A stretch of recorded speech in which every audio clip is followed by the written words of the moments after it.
Hi, I'm Rich Feld, and this is a research presentation on the role of mobile technology and IoT evolution. Popular examples of Internet of Things are driverless cars and augmented reality. I'm not going to cover these because, one, they seem far off before they make it to the consumer market, and two, they are just very, very deep. So I decided to really try to scale back and focus in, and it came down to what's in my home, what's in many consumers' home, what kind of IoT is cheap, and what kind of IoT can be upgraded by some of these 5G technologies.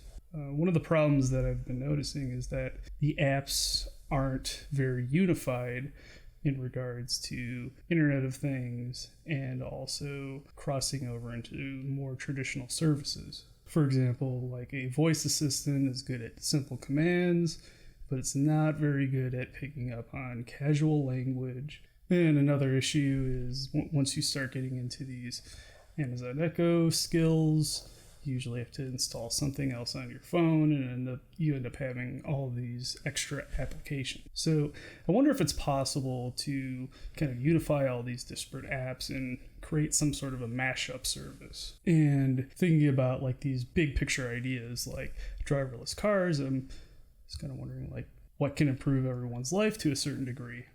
So I came up with food and money. So the idea of the research for this paper is to create this hypothetical service called Eating as a Service, EaaS, something like that. And its main goal is going to be to reduce the food budget. That's going to aid with food purchases. It's going to track the inventory. It's going to teach a person how to cook. And I don't mean it's going to just feed a YouTube app. I want it to use artificial intelligence or AI. One thing I do want to note is I'm not going to be covering methods which have existed for a long time. For example, like Yelp, Google, local shopping, and those sort of things. I'm going to try to just keep the research to things that are relevant to our studies. So how can pairing Internet of Things and mobile tech help us create this eating as a service? Mashups. I think it would be very good in order to unify these things, being able to potentially have your budgeting app if it's something like Mint, and being able to take the data from that, stick it into our service, take data from something else, and kind of unify all these things together. So the idea of mashups, existing apps that can merge so that the user isn't having to plug the same data in all these different places. Application programming interfaces, these are great resources for just getting at existing data. Many of them have software developer kits, and some of the APIs that I'm going to cover, they are based around food and budgeting. So things like streaming video cameras are much more affordable nowadays. They could be used to plug into computer vision applications.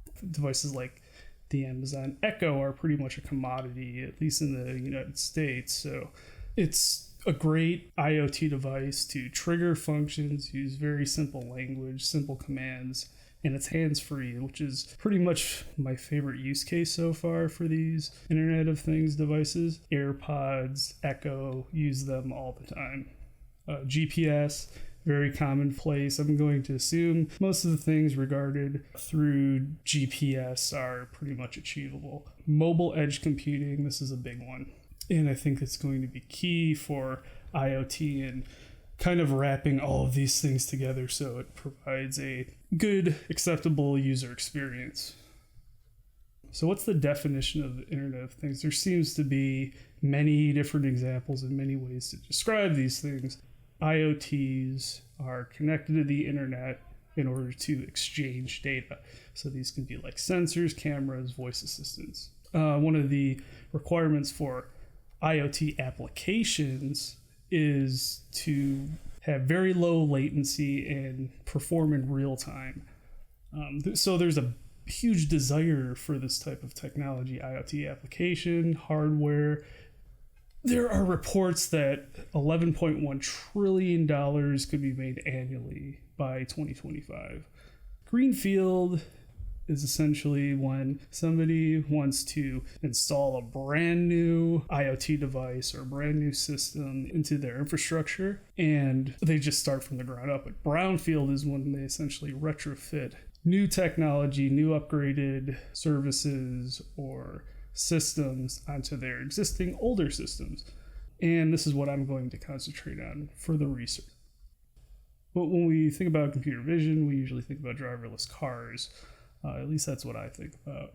A lot of it, in the cases for this EaaS, we're going to be using artificial intelligence. So think about computer vision and artificial intelligence. It's very CPU and GPU intensive. So it's going to be a tough check to cache to have one of these little IoT devices doing these kinds of computation. But basically the way computer vision works is it's able to recognize patterns in incoming imagery or videos and essentially learn from those patterns. So the next time it sees the patterns, it's able to potentially predict what's going to happen next, or it's able to identify a face. The problem is if the model has never been trained, or there are things that it hasn't seen, it's not going to know what to do. And for example, in this picture, it's actually an old lady in an electric wheelchair chasing after a duck.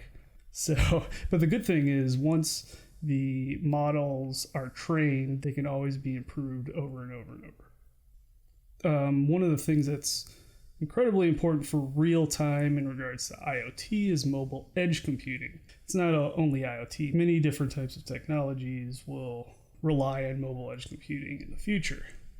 MECs are devices that are connected to wireless access networks. So these could exist, such as in the diagram, where at a base station where these antennas get the internet signal, they will have extra compute and storage at the edge of the cloud. It's going to reduce latency. Users and services are going to be able to use these edge computing devices to make things faster, less latency, use heavier computation rather than have somebody's mobile phone try to run machine learning algorithms. One of the use cases that we dealt with, at least in the entertainment industry, is Netflix, Disney Plus, these video streaming providers. They'll take their large video files, these large blobs, they'll download them onto these edge devices so that when other users are trying to get at Game of Thrones or whatever it may be, they're all sharing and hitting the same file,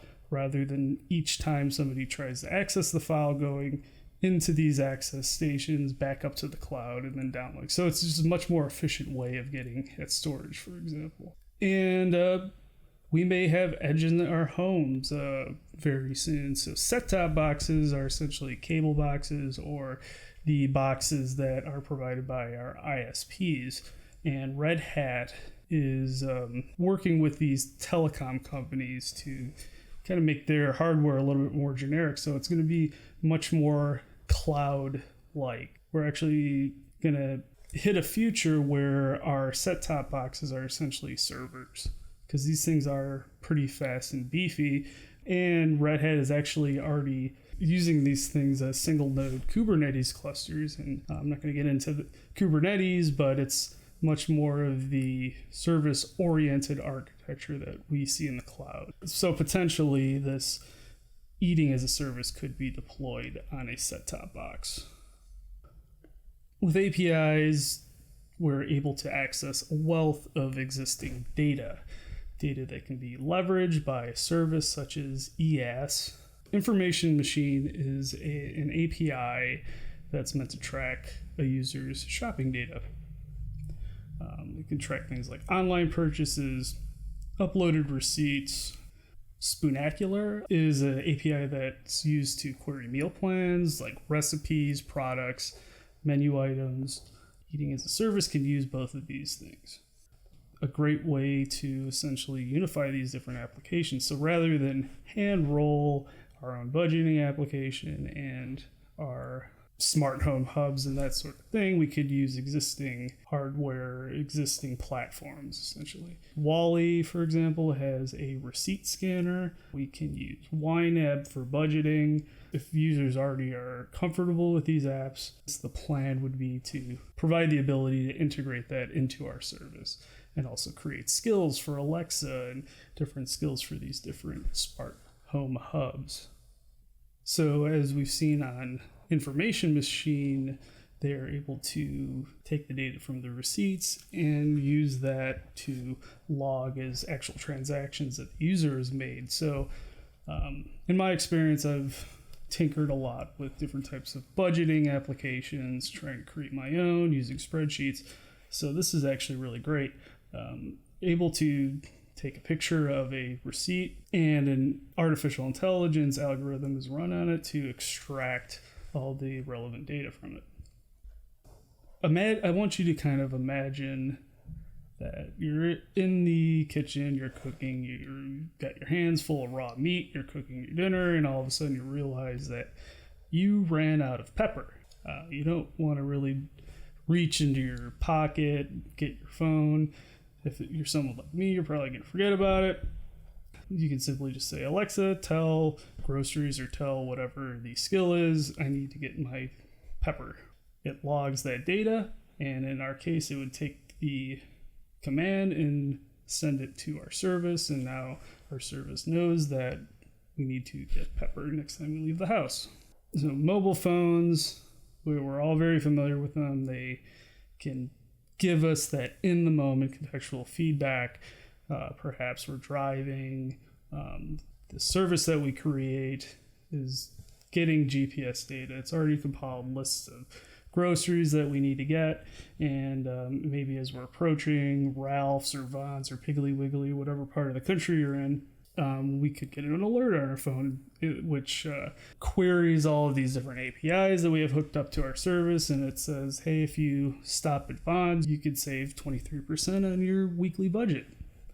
And like I said, I'm not going to dig into this technology because we've seen it before. But one of the other things is it kind of begs the question, it's like, why can't we just use the mobile phone for all of these things? Because it's got a camera, we're going to be using it for the UI, it's got a voice assistant, and I guess my argument to that is minimal attention and exertion. We don't, or at least I don't want to be reaching in my pocket to use my phone and do a bunch of thumbprinting all the time. Sometimes it's very convenient just to be able to go to a voice assistant and, bark a quick command at the voice assistant. Maybe we use the phone, and it's possible that the phone can act as all things in the service, but the IoT are the add-ons, and as new IoT functionalities are capable, we just keep on adding those things onto the service to provide a more rich experience. So this is bringing it all together. Imagine you have a security camera and you decide, rather than use it as a security camera, I'm going to place it above the stove, and the security camera is going to record as I'm cooking. So this is where mobile edge computing comes in. This is being done in different scenarios, like in factories, being able to identify unsafe working conditions. So the way that these computer vision algorithms work, it will look for patterns, it'll identify these patterns. I don't see why it couldn't apply to cooking. If you have this camera that's watching you cook every single night, it could identify the frying pan as a circular object and these circular pools of batter. And when it's time to flip a pancake, usually the bubbles will start popping up on the surface. So that is a great example of a trigger in some sort of machine learning algorithm to say, okay, it's time to flip the pancake. I'm sure these things can get very, very sophisticated and may take years and years to actually create an AI that's capable of teaching a person how to cook, but I can certainly envision this future. And I believe it would be some sort of combination of all these types of technologies. Now that we've already established that mobile edge computing, it's possible to leverage that for the more robust computing that we need to run an AI algorithm. We have cheap security cameras that are at our disposal. Why not? Why not create an AI algorithm that could teach us how to cook and then use our voice assistant to tell us what we need to do? Some of the things that I'd like to continue to research are things like smart fridge, smart home hubs. Some of them may already have these capabilities. I'm aware of smart fridges being able to order products. A few ideas that I've had I'd like to continue research on is, for example, for household products, maybe we could get a smart scale, a scale with a sensor, so you could take laundry detergent, stick it on the scale. Our service would know the type of laundry detergent, the brand, and it will know the weight. So as the weight reduces, we may be able to trigger some sort of alert to get more laundry detergent. In this presentation, I attempted to demonstrate how mobile technology could evolve the use cases of IoT. I presented a hypothetical service called Eating as a Service, or EaaS. The purpose of Eating as a Service was to improve a person's food and improve a person's money by doing the following: reducing cost, providing a more convenient shopping experience, getting what is needed on time, providing in-context reminders, require minimal attention and exertion from the user. The service must provide the following functional requirements which teaches a person how to cook, which provides recipes based on the user's inventory, which dynamically aids the purchase of foods by providing in-context alerts, and ensures the user's food budget remains balanced. The research shows that the aforementioned is achievable through various mobile, networking, computing, and IoT technologies. The technologies include MEC, mashups and APIs, GPS, computer vision, voice assistants, and mobile phones. So maybe one of these days we will see eating as a service.